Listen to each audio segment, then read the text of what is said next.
اب بغیر کسی تاخیر کے اپنے مہمان گرامی قدر حضرت مولانا انیس احمد صاحب آزاد قاسمی بلگرامی حضرت کو ہم دعوت دیتے ہیں تشریف لائیں اور اپنے خطاب سے ہم سب کے قلوب کو مجلہ منور فرمائیں۔ السلام علیکم ورحمۃ اللہ وبرکاتہ۔ بسم اللہ الرحمن الرحیم۔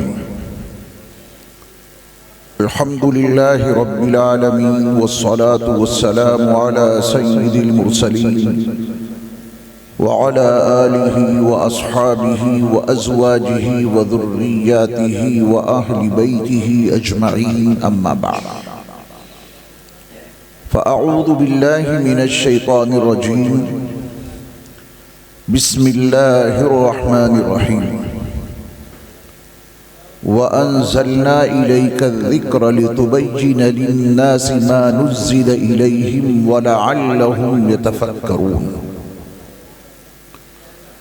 حضرات علماء کرام، مشائخ اعظام، میرے دینی اور اسلامی بھائیوں، عزیز طلباء اور پیارے بچوں، یہ ہماری اور آپ کی سعادت مندی اور خوش بختی ہے کہ آج ہمارے اور آپ کے معبود نے ہمیں اور آپ کو ایک ایسی نورانی اور بابرکت اور مقدس مجلس میں شریک ہونے کی توفیق عطا فرمائی ہے، جسے قرآن مجید کی قرأت کے عنوان سے منعقد کیا گیا ہے۔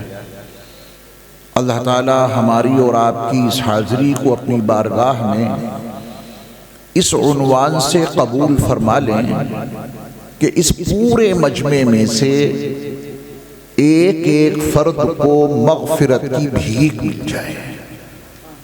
ہم سب مغفرت کی بھیکاری ہیں، اللہ ہم سب کو مغفرت کی بھیک عطا کرے۔ میری گفتگو کا عنوان جو یہاں کی منتظمین نے متعین کیا، میری نظر اس پہ ابھی پڑی۔ میری گفتگو کا عنوان ہے کہ قرآن مجید کو بغیر احادیث کے نہیں سمجھا جا سکتا۔ میں پوری کوشش کروں گا کہ اسی اہم موضوع پر کچھ اہم اور ضروری باتیں آپ کی خدمت میں پیش کروں۔ آپ دعا فرمائیں کہ اللہ تعالیٰ مجھے حق بات کہنے کی توفیق عطا فرمائے۔ میں آپ سب کے لیے دل کی گہرائیوں سے دعا کرتا ہوں کہ میرا رب آپ سب کو حق اور سچ سننے کی توفیق بخشے، اور اللہ ہم سب کو عمل کی توفیقات سے مالا مال فرمائے۔ یہ قرآن مجید اللہ وحدہ لا شریک لہ کا وہ آخری ہدایت نامہ ہے جو انہوں نے اپنے آخری نبی حضرت محمد صلی اللہ علیہ وسلم پر ان کی 23 سالہ پیغمبرانہ زندگی میں نہایت تدریج کے ساتھ نازل کیا۔ یہ 30 پارے اور 114 صورتیں نبی علیہ السلام کی 23 سالہ پیغمبرانہ زندگی میں یہ پورا قرآن آپ پہ تدریج کے ساتھ نازل ہوا۔ آپ علیہ السلام کی 13 سالہ پیغمبرانہ زندگی میں قرآن مجید کی 86 صورتیں نازل ہوئیں، اور آپ علیہ السلام کی 10 سالہ مدنی زندگی میں 28 صورتیں نازل ہوئیں۔ ان 86 صورتوں کے ساتھ میں مکیہ اور 28 صورتوں کے ساتھ میں مدنیہ لکھا ہے۔ خطبے میں نے جس آیت کا سہارا لیا اس میں اللہ تعالیٰ نے 3 اہم بنیادی مضامین بیان کیے ہیں۔ پہلا مضمون ہے وَأَنزَلْنَا إِلَيْكَ الذِّكْرَ، میرے محبوب میں نے آپ پر یہ قرآن نازل کیا ہے۔ اللہ نے اپنی بات بتا دی کہ یہ قرآن نازل کرنے والا میں ہوں اور نازل آپ پر کیا ہے۔ اللہ نے اپنا یہ کام بیان کر کے فوراً بعد نبی کا کام بتایا، لِتُبَيِّنَ لِلنَّاسِ مَا نُزِّلَ إِلَيْهِمْ۔ یہ قرآن ہم نے آپ پر نازل اس لیے کیا ہے تاکہ آپ ان لوگوں کے لیے اس قرآن کو کھول کھول کر بیان کر دیں جن کی ہدایت کے لیے میں نے اسے نازل کیا ہے۔ لیکن بات یہی مکمل نہیں ہے، آیت یہاں مکمل نہیں ہے۔ جو تیسرا جملہ ہے وہ بہت اہم مضمون کو اجاگر کر رہا ہے، اور وہ یہ ہے کہ وَلَعَلَّهُمْ يَتَفَكَّرُونَ۔ اللہ نے اپنا کام مکمل کیا، یہ قرآن 23 سالہ نبی کی پیغمبرانہ زندگی میں نازل کر دیا، وَأَنزَلْنَا إِلَيْكَ الذِّكْرَ کا مضمون اجاگر ہو گیا، اور نبی علیہ السلام نے اپنی 23 سالہ پیغمبرانہ زندگی میں پورے قرآن کو اپنی امت کے لیے کھول کھول کر بیان بھی کر دیا، لِتُبَيِّنَ لِلنَّاسِ مَا نُزِّلَ إِلَيْهِمْ۔ اب جو آیت کا آخری حصہ ہے وَلَعَلَّهُمْ يَتَفَكَّرُونَ، یہ سلسلہ قیامت تک جاری رہے گا تاکہ لوگ اس میں تفکر تدبر کرتے رہیں۔ یہ 3 مضمون اس آیت کے اتنے حصے میں موجود ہیں۔ اب چونکہ ہماری گفتگو کا عنوان، آپ کے درس کا عنوان، آج کے درس قرآن کا عنوان کہ قرآن مجید کو بغیر احادیث کے نہیں سمجھا جا سکتا، اس حقیقت کو جاننے اور سمجھنے کے لیے لازم اور ضروری ہے کہ حدیث کی اہمیت اور اس کی افادیت اور اس کی ضرورت کو سب سے پہلے سمجھا جائے۔ اب دلائل اور شواہد تو بہت سارے ہیں، میں ایک ایسی دلیل کا سہارا لے کر اس مضمون کو اجاگر کرنے کی کوشش کروں گا جس دلیل کو ہر آدمی بڑی آسانی سے سمجھ سکتا ہے کہ حدیث کی اہمیت کیا ہے، اس کی افادیت کیا ہے، اس کی ضرورت کیا ہے۔ اور انتظامیہ کے ذمہ داروں کو میں دل کی گہرائیوں سے مبارکباد بھی پیش کرتا ہوں کہ انہوں نے حسن قرأت کے ساتھ ساتھ اس اجلاس میں یہ سبق بھی شامل کر دیا کہ قرآن مجید کو بغیر احادیث کے سمجھا نہیں جا سکتا، تاکہ قرأت کا مقصد بھی سامنے آ جائے۔ حسن قرأت کا بنیادی کام اور بنیادی اس کا جو مقصد ہے وہ بھی ہمارے دلوں کی گہرائیوں میں اتر جائے۔ اس سلسلے میں سب سے پہلے ہم حدیث کی اہمیت اور اس کی ضرورت اور اس کی افادیت کو نبی مکرم صلی اللہ علیہ وسلم کی تشریف آوری سے 1950 سال پہلے کے ایک نبی اور رسول اور اللہ کے کلیم حضرت موسیٰ علیہ السلام کی کچھ گفتگو کا سہارا لینا ضروری سمجھتا ہوں۔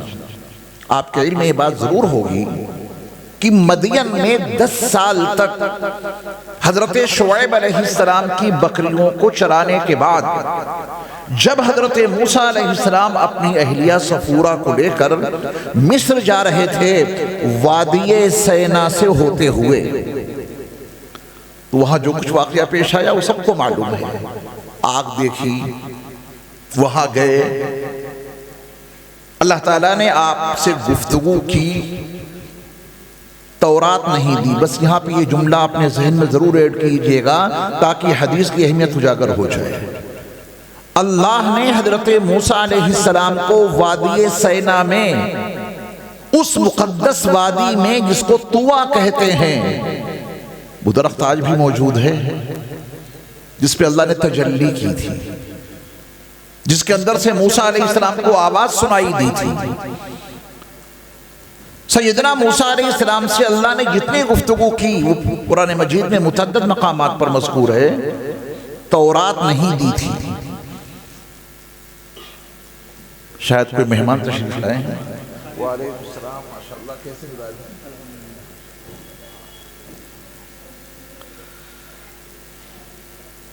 یہ بات اپنے ذہن میں محفوظ رکھیں گے کہ اللہ تعالیٰ نے حضرت موسیٰ علیہ السلام سے جب وادی سینا کی وادی مقدس طویٰ میں گفتگو کی اور آپ کو اللہ کے کلیم ہونے کا شرف حاصل ہوا، بہت ساری گفتگو ہے، ذمہ داریاں بھی ہیں، اذهب الى فرعون انه طغى، معجزات بھی عطا کیے گئے، لیکن تورات نہیں دی گئی۔ اور یہی یہ بات اپنے ذہن میں محفوظ کر لیں، کہ تورات تو موسیٰ علیہ السلام کو جب دی گئی جب آپ 6 لاکھ بنو اسرائیل کو مصر سے لے کر نکلے، بحر قلزم کو عبور کر لیا اور پھر وادی سینا میں آ گئے اور آگے بڑھے، تو جو وادی مقدس طوا ہے جہاں پر اللہ نے آپ سے گفتگو کی اور آپ سے کلام فرمایا، اسی کے برابر میں کوہ طور ہے۔ کوہ طور الگ ہے اور اس سے کچھ پہلے، کیونکہ یہ فقیر وہاں 4 مرتبہ جا چکا ہے، وہ سارا جو قرآن کی زمین ہے یہ سب کچھ دیکھ کر کے میں آپ کے سامنے وہ پورا منظرنامہ بتا رہا ہوں۔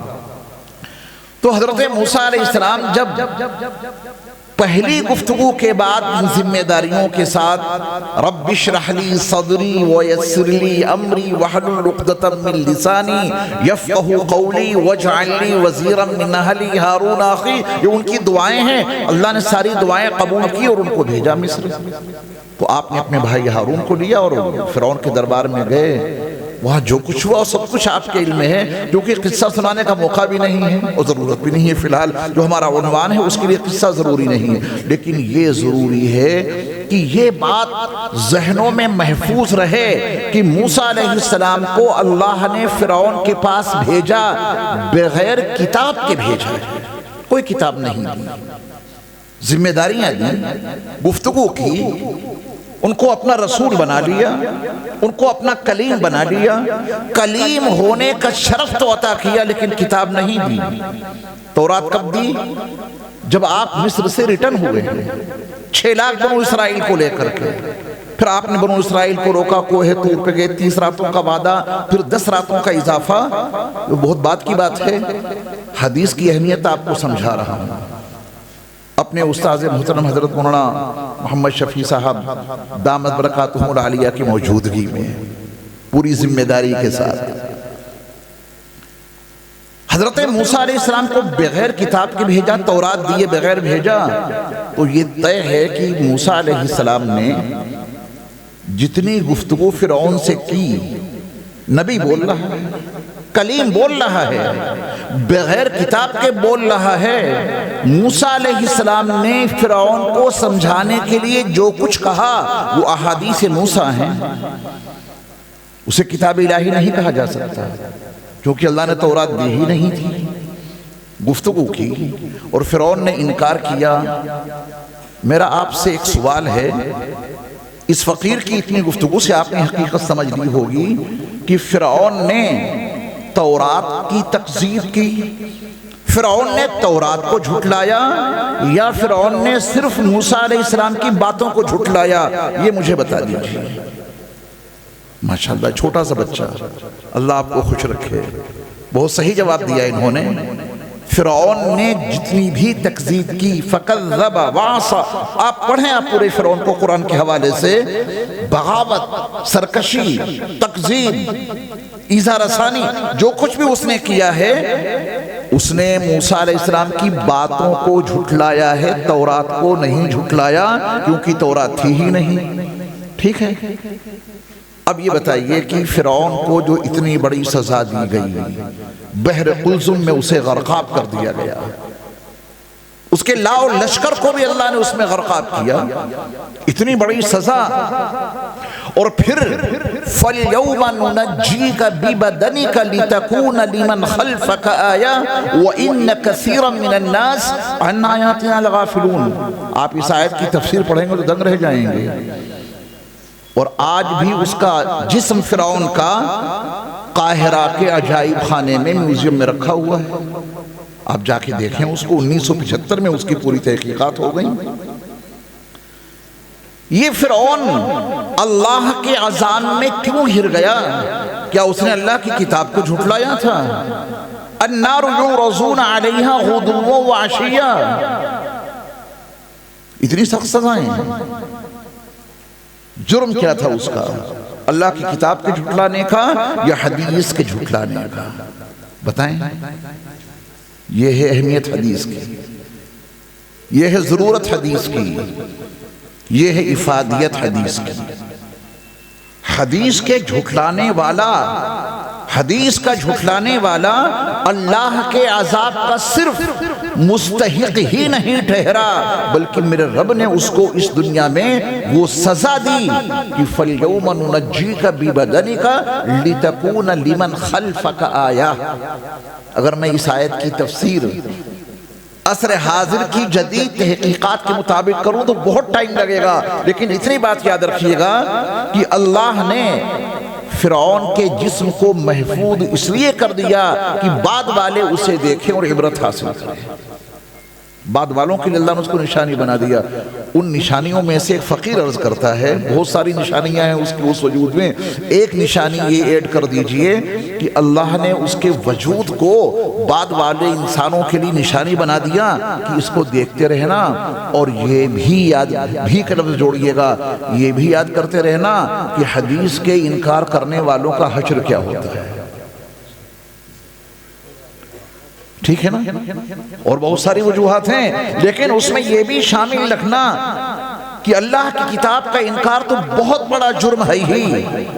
حدیث کے انکار کرنے والوں کا حشر یہ ہوتا ہے، اس نے تورات کا تو کبھی انکار کیا نہیں کیونکہ تورات تو اس کے پاس کبھی پہنچی ہی نہیں، اس نے صرف اقوال موسیٰ کا انکار کیا، احادیث موسیٰ کا انکار کیا۔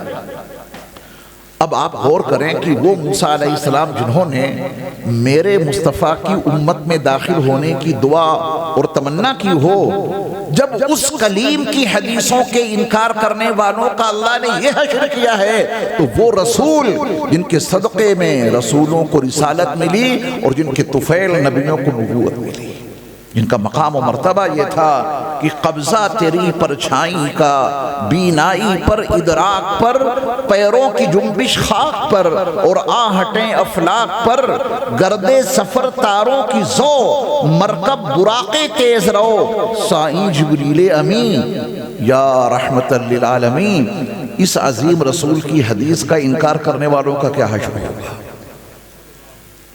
تیری خاموشی بھی اذان، جس رسول کا یہ مقام و منصب ہو، مرتبہ ہو کہ تیری خاموشی بھی اذان، نیندیں بھی تیری رت جگے، تیری حیات پاک کا ہر لمحہ پیغمبر لگے۔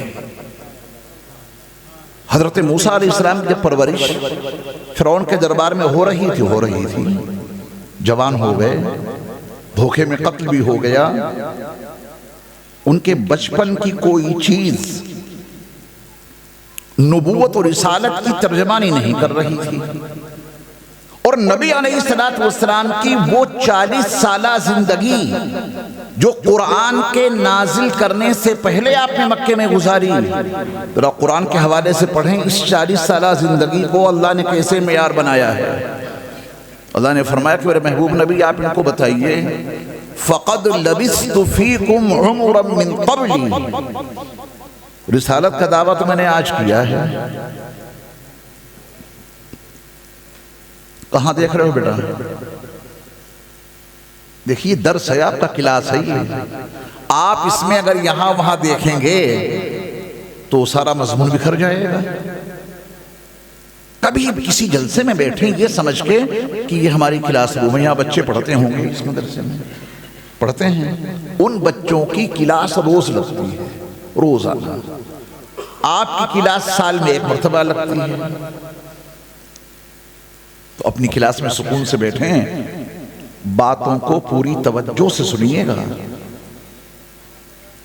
یہ بتائیں کہ یہ باتیں سمجھ میں آ رہی ہیں کہ نہیں آ رہی ہیں، تو پھر ادھر ادھر آپ کی توجہ منتشر نہیں ہونی چاہیے۔ فَقَدْ لَبِثْتُ فِيكُمْ عُمُرًا مِّن قَبْلِ، اللہ نے کتاب بعد میں نازل کی،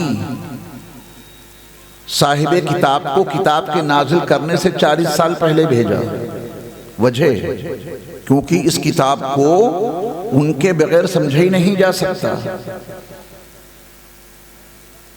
کتاب نازل کرنے سے 40 سال پہلے ان کو بھیجا تاکہ ان کی پہلی سانس سے لے کر جبل نور کی آخری چوٹی پر بنے ہوئے غار حرا میں اولین نزول تک کی ساری زندگی قرآن کی تفسیر بن جائے۔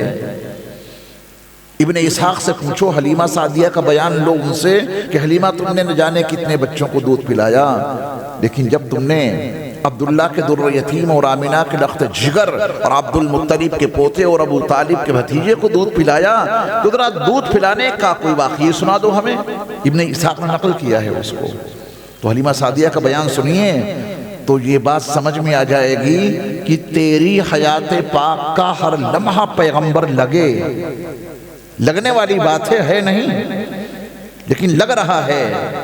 اور تبھی اللہ نے کتاب نازل کرنے سے 40 سال پہلے آپ کو بھیجا، کتاب تو 40 سال کے بعد دی۔ حلیمہ سعدیہ کی گود میں ہیں عبداللہ کے در یتیم اور آمنہ کے لخت جگر، کسی کو کیا معلوم کہ یہی اللہ کے آخری نبی بنیں گے؟ نہ حلیمہ سعدیہ کو معلوم، نہ آپ کی والدہ محترمہ کو معلوم۔ لیکن دودھ پینے کا انداز بہت کچھ بتا گیا، راز تو بعد میں کھلا، لیکن حلیمہ سعدیہ کا بیان پہلے آپ سنیے۔ حلیمہ سعدیہ کا بیان یہ ہے کہ لاڈلے محمد نے کبھی میرے بائیں پستان سے دودھ نہیں پیا، اللہ اکبر، ہمیشہ پیا تو داہنے پستان سے پیا، بائیں پستان میں منہ نہیں لگایا۔ اس کی دو وجہیں آپ کے ذہن میں آ جانی چاہیے۔ یہ چھوٹا سا بچہ حلیمہ کی گود میں صرف داہنے پستان سے دودھ پی رہا ہے، اس کا مطلب یہ ہے کہ آئندہ ان کو اپنی زندگی میں ہر اچھا کام داہنی جانب سے شروع کرنا پسند ہوگا۔ بخاری پڑھیے، رسول اللہ صلی اللہ علیہ وسلم متعلق لکھا ہے صحیح بخاری میں کہ آپ ہر اچھے کام کو دائیں جانب سے شروع کرتے تھے، حتی التناول والترجل، یہاں تک کہ جوتا بھی میرے مصطفیٰ پہنتے تو پہلے داہنے پیر میں، اور جب آپ مانگ نکالتے تو پہلے دائیں طرف کے بالوں کو آپ سیدھا کرتے تھے۔ اللہ اکبر، نبی کی زلفوں کا تصور لائیے اپنے ذہن میں، کتنا حسین چہرہ، کتنی خوبصورت ہوں گی زلفیں، سیدھی مانگ، اور جب نبی علیہ السلام اپنے بالوں کو درست کر رہے ہیں تو دائیں جانب، ہر اچھے کام میں دائیں جانب۔ یہ تو نبوت کے بعد آپ نے اپنی امت کو سکھایا کہ ہر اچھے کام کو دائیں جانب مقدم رکھو، اس میں مسجد آؤ داہنا قدم اندر پہلے رکھو، ہر اچھے کام میں داہنے ہاتھ سے کھانا کھاؤ۔ یہ تو نبوت اور رسالت کے بعد آپ نے لوگوں کو سمجھایا ہے۔ جب آپ چھوٹے سے تھے حلیمہ کی گود میں تب آپ کا کیا عمل تھا؟ اللہ اکبر، اس چھوٹے سے بچے نے حلیمہ کی گود میں رہ کر کے دودھ پیا تو ہمیشہ داہنی جانب سے۔ یہ بہت کچھ سمجھا رہا ہے سمجھنے والوں کے لیے، یہ بہت کچھ بتا رہا ہے منظرنامہ سمجھنے والوں کے لیے۔ بات یہیں پہ ٹھہر نہیں سکتی، اگلی بات پہ جب آپ توجہ دیں گے تو ان دلوں کی گہرائیوں میں۔ کسی نے پانی مانگا ہے؟ بیٹھ جاؤ۔ آپ سب پڑھے لکھے لوگ ہیں، مجھے بتائیں کسی کالج میں، کسی یونیورسٹی میں پروفیسر صاحب لیکچر دے رہے ہیں، ہے نا؟ تو کیا اس لیکچر کے دوران یہ سب کچھ ہوتا ہے؟ پروفیسر صاحب جتنی تیاری کے ساتھ میں آتے ہیں لیکچر دینے کے لیے، ان کی محنت کو سلام، وہ لیکچر یوں ہی تیار نہیں ہوتا، بڑا وسیع مطالعہ کرنا پڑتا ہے تب جا کے ان کا ایک لیکچر تیار ہوتا ہے۔ میں آپ کو یقین سے بتاتا ہوں کہ پروفیسر صاحب جتنی محنت اپنے لیکچر کے لیے کرتے ہیں، ہو سکتا ہے ان سے زیادہ میں کر کے آیا ہوں۔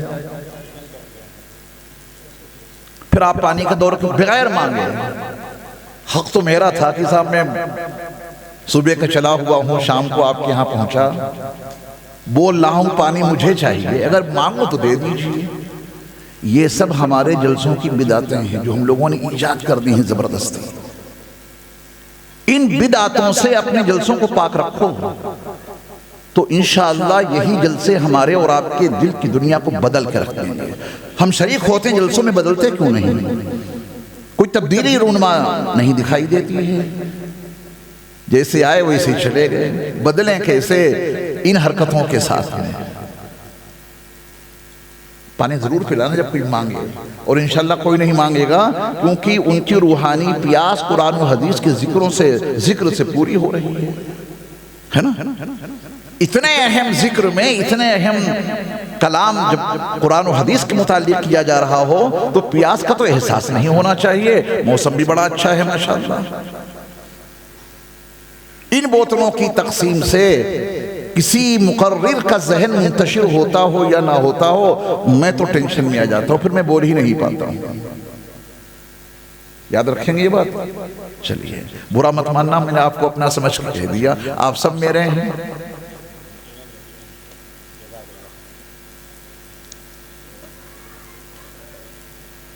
میں عرض یہ کر رہا تھا کہ صرف بات یہاں رک نہیں رہی ہے کہ یہ بچہ وہ ہے جو آئندہ چل کر ہر اچھے کام میں داہنی جانب مقدم رکھے گا، اس میں ایک راز یہ بھی پوشیدہ ہے کہ آپ نے بائیں پستان کا دودھ اپنے بھائی کے لیے ہمیشہ چھوڑا، یہ اس بات کی علامت تھی کہ یہ بچہ مستقبل قریب میں عدل و انصاف کا علم بردار بن کے ظاہر ہوگا۔ اللہ تو تیری خاموشی بھی اذاں، نیندیں بھی تیری رت جگے، تیری حیات پاک کا ہر لمحہ پیغمبر لگے۔ آپ یہ نہیں کہہ سکتے تو نبی کا بچپن تھا، نبی کے بچپن نے قرآنی آیات کی تفسیر کر دی، نبی کی جوانی نے قرآنی آیات کو سمجھا دیا، نبی کی شادی نے بہت کچھ بتا دیا۔ فَقَدْ لَبِثْتُ فِيكُمْ عُمُرًا مِّن قَبْلِ، اللہ نے اپنے نبی سے یہ بات کہلوا کے یہ واضح کر دیا کہ قرآن کے نزول کا دعویٰ تو میں نے آج کیا ہے، اس سے پہلے میں نے تمہارے درمیان جو زندگی گزاری ہے وہ میری زندگی آئینہ ہے حقیقت کو سمجھنے کے لیے۔ اتنی گفتگو سے آپ نے حدیث کی اہمیت اور اس کی افادیت اور اس کی ضرورت کو ضرور سمجھ لیا ہوگا کہ موسیٰ کا اتنا برا حشر کتاب الہی کے انکار کی بنیاد پر نہیں ہوا، اس کا اتنا برا حشر حدیث کے انکار کی بنیاد پر ہوا، تو ہماری اور آپ کی خیریت اور عافیت اسی میں ہے کہ ہم اپنے پیارے نبی صلی اللہ علیہ وسلم کی احادیث کو ماننے والے بن جائیں۔ رکھیں گے اہتمام اس کا؟ کوئی آدمی اگر آپ سے یہ کہتا ہے کہ حدیثوں کی کیا ضرورت، قرآن ہمارے لیے بہت کافی ہے، کہنا کہ موسیٰ والا حشر کروانا چاہتے ہو کیا؟ پھر آپ اس کو یہ سمجھائیں، بتائیں۔ بہت سے لوگ لا علمی کی بنیاد پر اس فتنے کے شکار ہو گئے، اور یہ آیت اس میں 3 کام الگ الگ بتائے گئے۔ وَأَنزَلْنَا إِلَيْكَ الذِّكْرَ، میرے محبوب ہم نے آپ پر ذکر یہ قرآن نازل کر دیا۔ اللہ کا کام پورا ہو گیا۔ نبی کی ذمہ داری لِتُبَيِّنَ لِلنَّاسِ مَا نُزِّلَ إِلَيْهِمْ، جن کی ہدایت کے لیے میں نے یہ قرآن نازل کیا ہے، آپ ان کے لیے اس قرآن کو کھول کھول کر بیان کریں۔ اب آپ دیکھیں حدیث، میری گفتگو کا عنوان حدیث کے بغیر قرآن کو سمجھا نہیں جا سکتا۔ اس بات کو ذہن میں رکھ کر کے سنیے کہ نبی نے قرآن کو کیسے کھولا۔ لِتُبَيِّنَ لِلنَّاسِ مَا نُزِّلَ إِلَيْهِمْ، یہ نبی علیہ السلام کے متعلق یہ ذمہ داری اللہ نے اس آیت میں بیان کی۔ نبی نے اپنی اس ذمہ داری کو کس شان و شوکت کے ساتھ میں پورا کیا؟ کروڑوں درود و سلام ہو ان پر جنہوں نے ہمیں اور آپ کو قرآن سمجھانے کے لیے اپنے ارشادات اور اپنے ملفوظات اور آپ علیہ السلام نے اپنے اقوال سے اپنی امت کو نواز دیا۔ اگر نبی لِتُبَيِّنَ لِلنَّاسِ مَا نُزِّلَ إِلَيْهِمْ کی ذمہ داری پوری نہ کرتے، رب کعبہ کی قسم اقیموا الصلاۃ اتنا حصہ کھل نہیں سکتا تھا۔ قرآن میں کیا لکھا ہے؟ اقیموا الصلاۃ، صلاۃ قائم کرو۔ اللہ نے صلاۃ کو نہیں کھولا، چاہتے تو کھول دیتے، دقت کیا تھی اللہ کے لیے؟ اللہ نے نازل کر دیا، اپنا کام پورا کر دیا، اور نبی سے کہا کہ آپ کھولو۔ توجہ دینا، نبی سے کہا میرے نازل کردہ کلام کو آپ کھولیں، کھول کھول کر بیان کریں، تشریح آپ کریں۔ اگلا جملہ ان کانوں سے ہی نہیں دل کی گہرائیوں سے سنیے گا۔ اللہ نے ذمہ داری دی کہ کھولیں آپ، لیکن کھلواؤں گا میں۔ یہ حدیث کی اہمیت بتا رہا ہوں آپ کو۔ کھولیں گے آپ لیکن کھلواؤں گا میں۔ الفاظ مختصر ہوں گے، ان الفاظ کے جامع میں میری جو جو مرادیں چھپی ہیں وہ سب قرآن سے ہٹ کے میں آپ کو سمجھاؤں گا، پھر آپ کی نورانی زبان میرے مفہوم کے مطابق، میرے عطا کردہ مضمون کے مطابق آپ کی زبان بولے گی۔ اس آیت کی وضاحت میں اللہ اکبر۔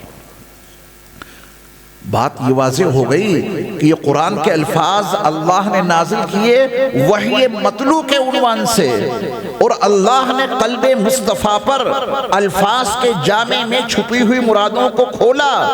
قلب مصطفیٰ پر اس میں صرف زبان میرے مصطفیٰ کی استعمال ہوئی ہے، اسی کو حدیث کہتے ہیں۔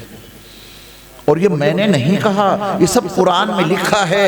لا تحرک به لسانک لتعجل به ان علینا جمعه وقرآنه فاذا قرأناه فاتبع قرآنه ثم ان علینا بیانہ۔ نبی علیہ السلام کو اللہ کی امانت اللہ کے بندوں تک پہنچانے کے لیے آپ کو بڑا فکر تھا کہ جبریل آیات پڑھتے ہیں، میں ایک مرتبہ پڑھ لیتا ہوں، تو جبریل جب اگلی آیت پڑھتے تو میرے مصطفیٰ علیہ السلام اس پچھلی آیت کو جلدی جلدی دہرانے کی کوشش کرتے ہیں کہ کہیں بھول نہ جاؤں۔ اللہ کی امانت ہے اور بندوں تک پہنچانی ہے۔ نبی کا احساس اپنی جگہ پر بالکل صحیح، لیکن اللہ کو اپنی قدرت کے عجائب دکھانے تھے۔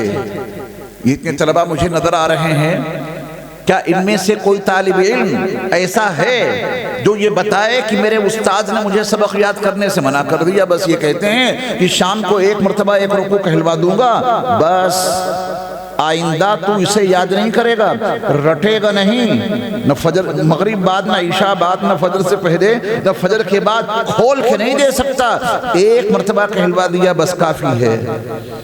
اور صبح تجھے سنانا ہے تو کلاس میں آنے سے پہلے وہ اپنے گھر بھاگ جائے گا کہ عجیب استاذ ہیں، ایک مرتبہ کہلوا دیا، یاد کرنے پر پابندی لگا دی، زبان ہلانے پر پابندی لگا دی، اور کہتے ہیں کہ کل ایسے سنانا جیسے میں نے پڑھایا تھا۔ کیا یہ ممکن ہے؟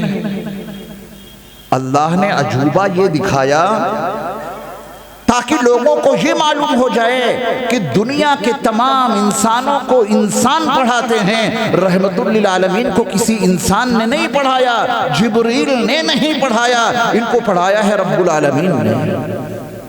یہ فرق قائم کرنا ضروری تھا کہ رحمت للعالمین کو کس نے پڑھایا؟ اگر نبی ویسے ہی رٹتے جیسے اور لوگ رٹتے ہیں تو انسانوں کے پڑھانے میں اور اللہ کے تعلیم دینے میں کوئی فرق ہوتا؟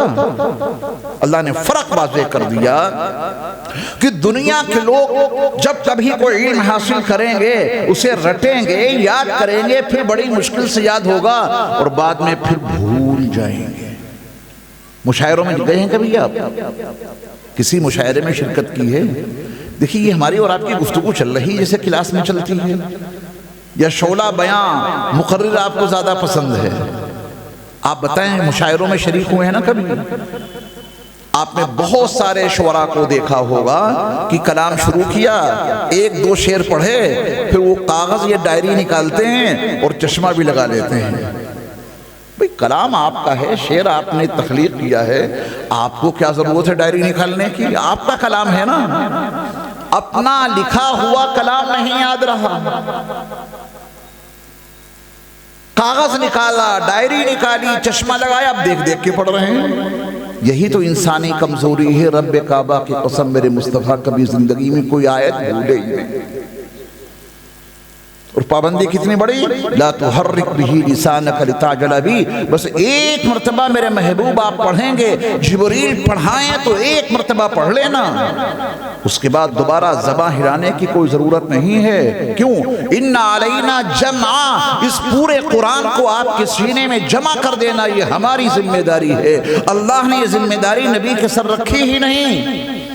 سن لینا اور ایک مرتبہ پڑھ لینا یہ آپ کا کام ہے، باقی اس کو سینے میں محفوظ کر دینا یہ ہماری ذمہ داری ہے۔ اور صرف سینے میں محفوظ کرنا ہی ہماری ذمہ داری نہیں، آپ کی زبان سے اسے پڑھوا دینا بھی ہماری ذمہ داری ہے، اور آپ کی زبان سے الفاظ کا پڑھوا دینا ہی ہماری ذمہ داری نہیں۔ ثم ان علینا بیانا، الفاظ کے جامع میں میری مرادیں کیا کیا چھپی ہیں ان مرادوں کو سمجھا دینا بھی میری ذمہ داری ہے۔ الفاظ قرآن آپ پر نازل کروں گا، آپ ان کی تلاوت کر دینا، الفاظ کے جامع میں چھپی ہوئی مرادیں میں آپ کے دل پہ ڈال دوں گا، وہ آپ بعد میں بیان کر دینا۔ باتیں سمجھ میں آئیں؟ اور سبحان اللہ کہنے پہ جی ایس ٹی لگتی ہے، تبھی مارے ڈر کے آپ کی زبان سے سبحان اللہ نہیں نکل رہا ہے.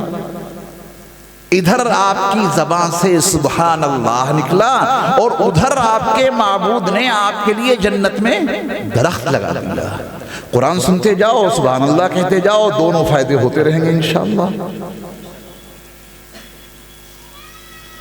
اب دیکھیں اقیم الصلاۃ، اللہ نے اتنا آرڈر دیا.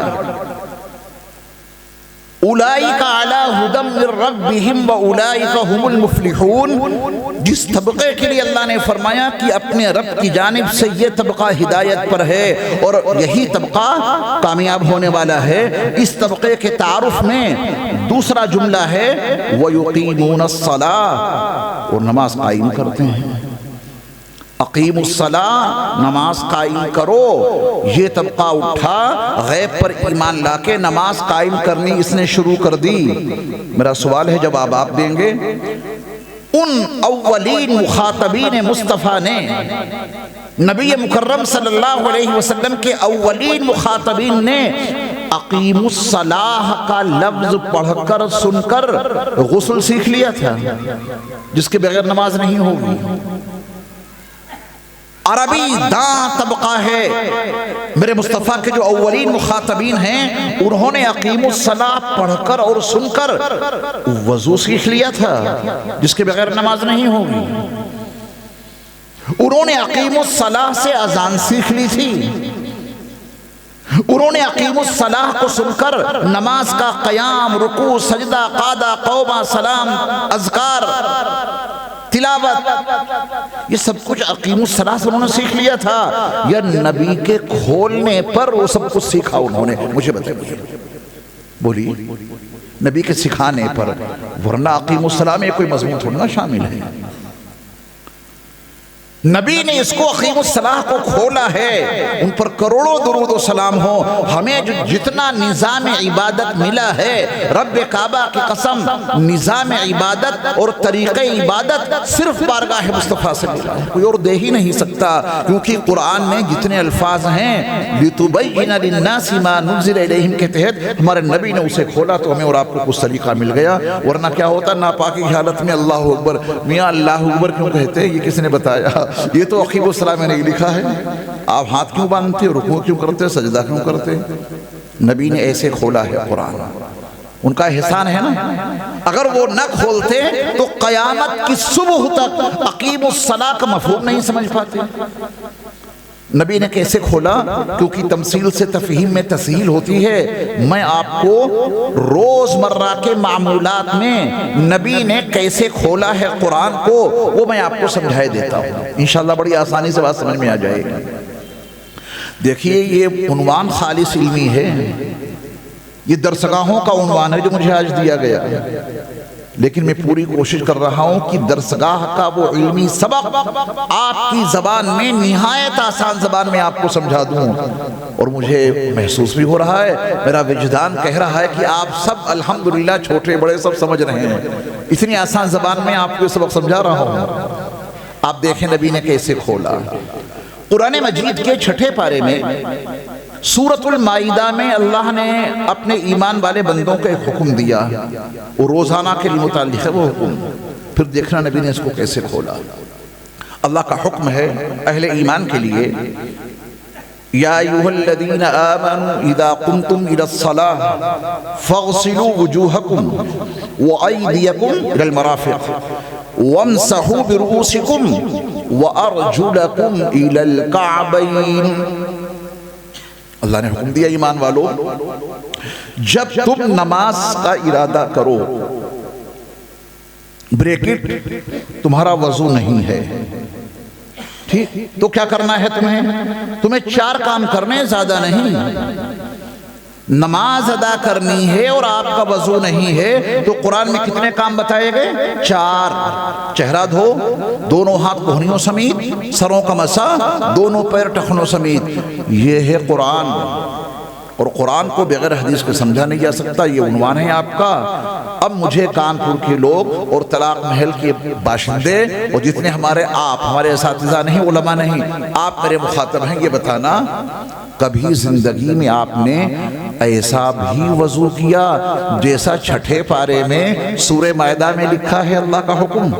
زندگی میں کبھی ایسا وضو کیا ہو تو بتا دو۔ ابھی عشاء کی نماز ادا کی آپ نے، اب یہ بتائیے کہ عشاء کی نماز سے پہلے جو آپ نے وضو کیا، وضو خانہ میرے خیال سے ادھر کہیں ہوگا، تو آپ بیٹھے ہوں گے پانی لے کے اور چہرہ دھونا شروع کر دیا ہوگا کہ صاحب قرآن میں لکھا ہے کہ جب تم نماز کا ارادہ کرو تمہارا وضو نہیں اور وضو کرنا ہے تو کیا کام کرنا ہے؟ پہلا چہرہ دھونا۔ پانی لے کے فوراً آپ نے چہرہ دھویا ہوگا۔ کبھی زندگی میں ایسا وضو کیا؟ ایسا کیوں نہیں کرتے؟ قرآن میں تو یہی لکھا ہے، اللہ کا یہی آرڈر ہے کہ وضو کرنا ہے تو چہرہ دھو لو۔ آپ یہ کام کیوں نہیں کرتے؟ آپ اپنے وضو کو قرآن کے مطابق کیوں نہیں لاتے؟ ویسا وضو آپ کیوں نہیں کرتے جیسا قرآن میں لکھا ہے؟ آپ کا جواب اس کے سوا کچھ نہیں ہوگا کہ میں اللہ کے حکموں کو ضرور مانوں گا، لیکن اللہ کے حکم کو نبی کے طریقے پر مانوں گا۔ یہی جواب ہوگا یا اس کے علاوہ کچھ ہوگا جواب؟ بھئی اللہ کا حکم ضرور مانیں گے، تو ہمارے خالق ہیں، مالک ہیں، رزاق ہیں، حکم تو انہی کا چلے گا۔ ان الحکم الا للہ، حکم تو انہی کا چلے گا، لیکن طریقہ نبی کا چلے گا۔ طریقہ کس کا چلے گا؟ اور اس طریقے کی عظمت ذرا قرآن کے الفاظ میں دیکھیں۔ میں لوگوں کو سبق یاد کراتا ہوں کہ عبادت کا قبلہ اللہ، اطاعت کا قبلہ رسول اللہ، نماز کا قبلہ بیت اللہ، دعا کا قبلہ عرش اللہ۔ اس سبق میں جو دوسرا جملہ ہے اطاعت کا قبلہ رسول اللہ، طریقہ نبی کا چلے گا، یہ بات میں نہیں کہہ رہا۔ اطاعت کا قبلہ میرے نبی کیوں ہیں؟ قرآن میں لکھا ہے من یطع الرسول فقد اطاع اللہ، بس ان کے طریقے پہ چل لو، اللہ کی اطاعت ہو جائے۔ یہ طواف کے ساتھ چکر اللہ نے لگا کے دکھائے، صفا مروہ کی صحیح اللہ نے کر کے دکھائی، یہ قیام رکوع سجود اللہ نے کر کے دکھائے، کھانا کھانے کا طریقہ سلیقہ اللہ نے آپ کو کر کے دکھایا۔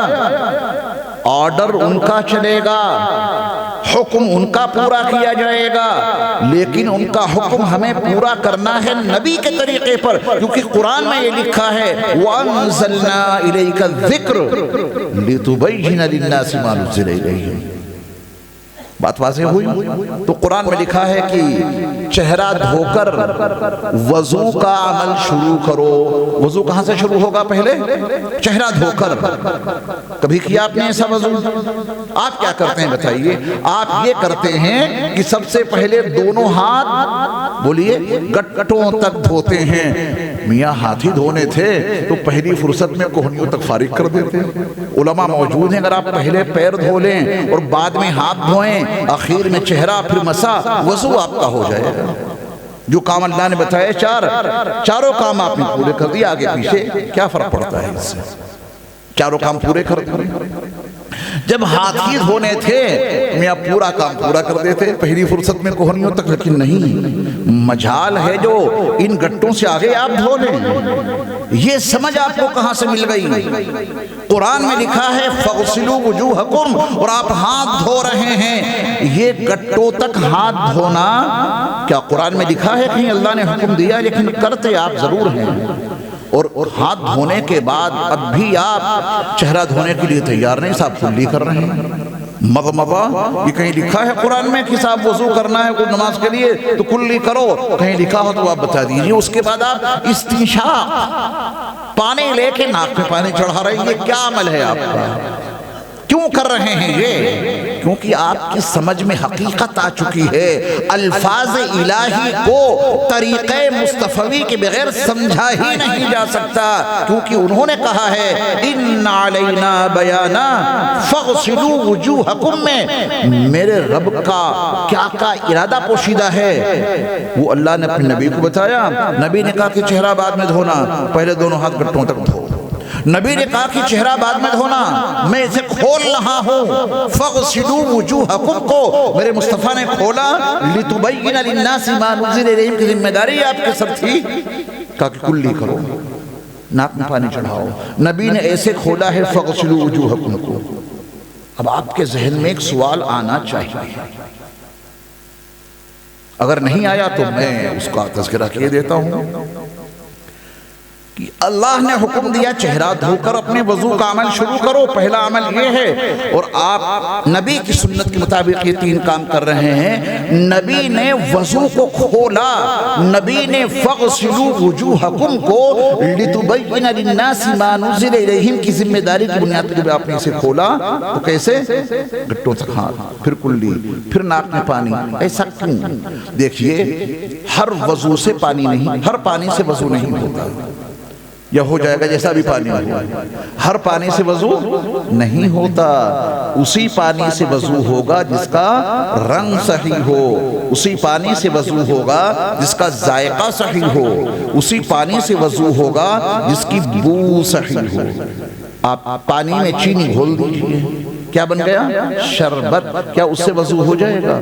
غلاظت گندگی کی بنیاد پر بدبو اس میں پیدا ہو گئی، کیا اس سے وضو ہو جائے گا؟ غلاظت کی بنیاد پر رنگ چینج ہو گیا، کیا اس پانی سے وضو ہو جائے گا؟ اسی پانی سے وضو ہوگا جس کا رنگ صحیح ہو، جس کا ذائقہ صحیح ہو، اور جس کی اسمیل اور جس کی بو صحیح ہو۔ پھر کہو کہ کروڑوں درود و سلام ہوں نبی مکرم صلی اللہ علیہ وسلم کی ذات گرامی پر کہ آپ نے اللہ کا حکم شروع کرنے سے پہلے پانی کے تینوں چیک اپ کا انتظام اپنی سنتوں کے ذریعہ کر دیا۔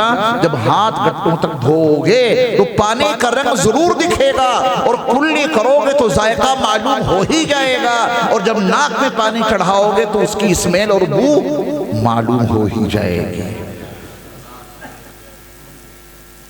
پانی چیک ہو گیا، بڑے سمجھدار ہوتے ہیں وہ ڈاکٹر جو علاج شروع کرنے سے پہلے چیک اپ لکھتے ہیں، رپورٹ دیکھنے کے بعد علاج شروع کرتے ہیں۔ میرے مصطفیٰ کی شان دیکھیں، اللہ کے حکم کو پورا کرنے میں کوئی کوتاہی نہ ہو جائے،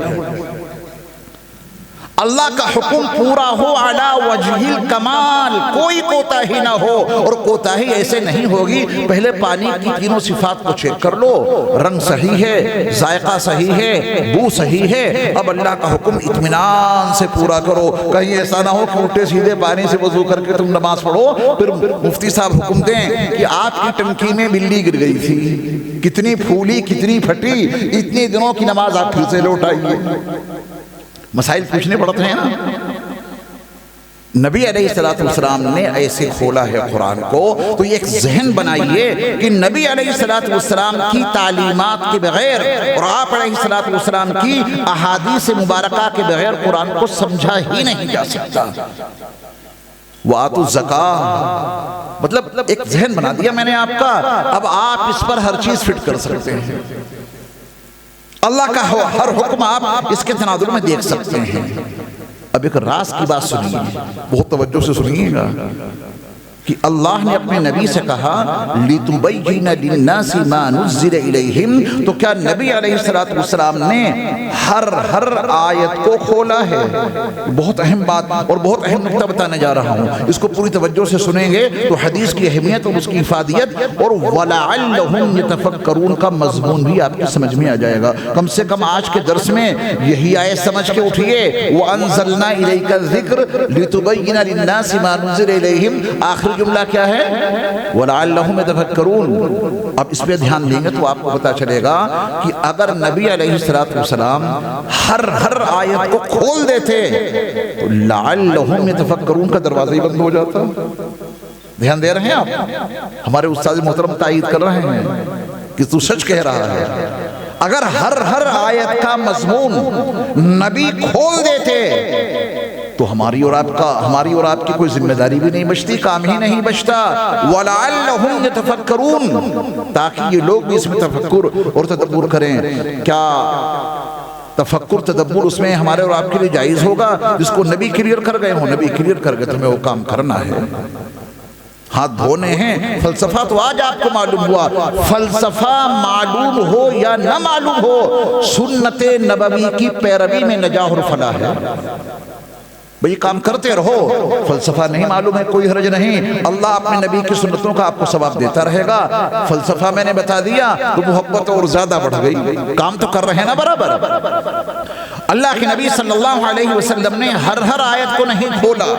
مثلا ایک مثال دیتا ہوں، قرآن مجید کے 26ویں پارے میں ایک سورت ہے، سورہ قاف، دوسرے رکوع کی پہلی آیت، وَلَقَدْ خَلَقْنَا الْإِنسَانَ وَنَعْلَمُ مَا تُوَسْوِسُ بِهِ نَفْسُهُ وَنَحْنُ أَقْرَبُ إِلَيْهِ مِنْ حَبْلِ الْوَرِيدِ۔ اب آپ تمام بڑی ذمہ داری سے جملہ کہہ رہا ہوں، احادیث کے تمام ذخیروں کو چھان لیجئے، بخاری، مسلم، ترمذی، نسائی، ابن ماجہ، ابو داؤد، مسند الامام احمد بن حنبل، حدیث کی جتنے کتابیں ہیں سب چھان ماریے۔ میں نے بہت تحقیق کی ہے اس آیت پر، نبی کی کوئی وضاحت حبل ورید سے متعلق نہیں ملے گی، نبی کی زبان مبارک سے کوئی جملہ احادیث مبارکہ کے ذخیرے میں حبل الورید کی وضاحت کے لیے نہیں ملے گا۔ کیا ہے حبل الورید؟ ترجمہ کرنے والوں نے سچا ترجمہ کیا، اچھا ترجمہ کیا، جو اس وقت کے مطابق ان کی سمجھ میں آیا، اس کا ترجمہ کر دیا شہرک۔ ٹھیک ہے ترجمہ، ورنہ شہرک کے لیے وطین استعمال ہوتا ہے۔ یہ عجیب چیز ہے حبل الورید، اور نبی سے اللہ نے بیان نہیں کروایا۔ اللہ اگر چاہتے تو بیان کروا دیتے، بیان اللہ کروا دیتے تو قیامت تک آنے والے لوگ قرآن کے عجائب سے کیسے واقف ہوتے؟ اور لا تنقضی عجائبہ، قرآن کے عجائب ایسے ہیں جو قیامت تک پورے نہیں ہوں گے، کوئی نہ کوئی عجوبہ ہر دور میں آپ دیکھتے رہیں گے قرآن کا۔ وقت نہیں، ورنہ یہ موضوع میرا بڑا دلچسپی کا موضوع ہے، قرآن کے عجائب۔ میں آپ کو کچھ بتاتا سناتا ہوں، لیکن اس کو آپ دیکھیں کہ اللہ نے اپنے نبی سے ایک ایک آیت اور ایک ایک حرف کی وضاحت نہیں کروائی، اتنی وضاحت تو کروا دی جو امت کی ہدایت کے لیے بہت ضروری تھی۔ قرآن مجید کے بہت سے مقامات ایسے ہیں نبی نے اس کے بارے میں ایک لفظ نہیں کہا۔ کیوں نہیں کہا؟ تاکہ وَلَعَلَّهُمْ يَتَفَكَّرُونَ کا عمل قیامت تک جاری رہنا چاہیے۔ ہماری اور آپ کی کیا مجال نبی کی وضاحت کے بعد اس میں کوئی تفکر کریں، کوئی تدبر کریں؟ تفکر تدبر کا دروازہ کب تک کھلا ہے؟ بھئی اس بارے میں نبی علیہ السلام کی زبان مبارک سے کوئی وضاحت نہیں ملی، اب اس میں غور و فکر کرو۔ فقہا نے اس تفکر تدبر کے نتیجے میں لاکھوں مسائل مستنبط کر کے امت کو دے دیے۔ اللہ اکبر۔ اکیلے امام اعظم ابو حنیفہ رحمہ اللہ نے قرآن مجید سے لاکھوں مسائل مستنبط کیے ہیں، اکیلے۔ آپ کی شاگردوں نے، تمام فقہا نے، تمام محدثین نے۔ آپ بخاری پڑھیں تو بخاری سے پہلے امام بخاری علیہ رحمہ جو باب قائم کرتے ہیں وہ آپ کی سمجھ کا نتیجہ ہے، وہ باب کا مضمون حدیث میں نہیں ہے، باب کے الفاظ۔ باب کیف کان بدء الوحی الی رسول اللہ صلی اللہ علیہ وسلم، یہ بخاری کا سب سے پہلا چیپٹر ہے، کتاب الایمان کا سب سے پہلا باب ہے۔ کیا یہ الفاظ ان 7 حدیثوں میں موجود ہیں جو اس پہلے باب کے تحت امام بخاری نے 7 حدیثیں ذکر کی؟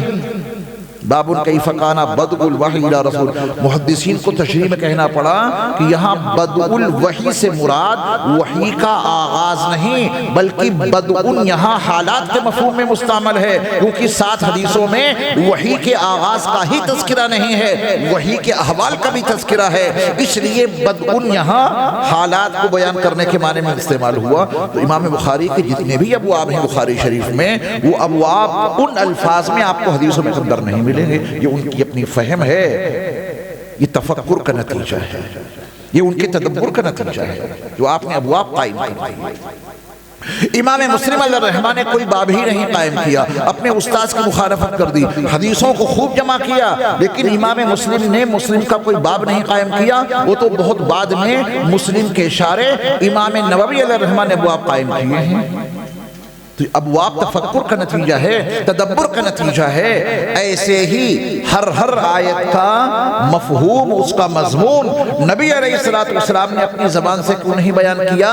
تاکہ قیامت تک یہ سلسلہ جاری رہے، تفکر کا، تدبر کا، اور اس کے نتیجے میں قرآن کے عجائب لوگوں کے سامنے آئے۔ عجائب کے حوالے سے قرآن کا ایک بیان سنیے، چونکہ 2 منٹ باقی بچے ہیں میرے وقت میں۔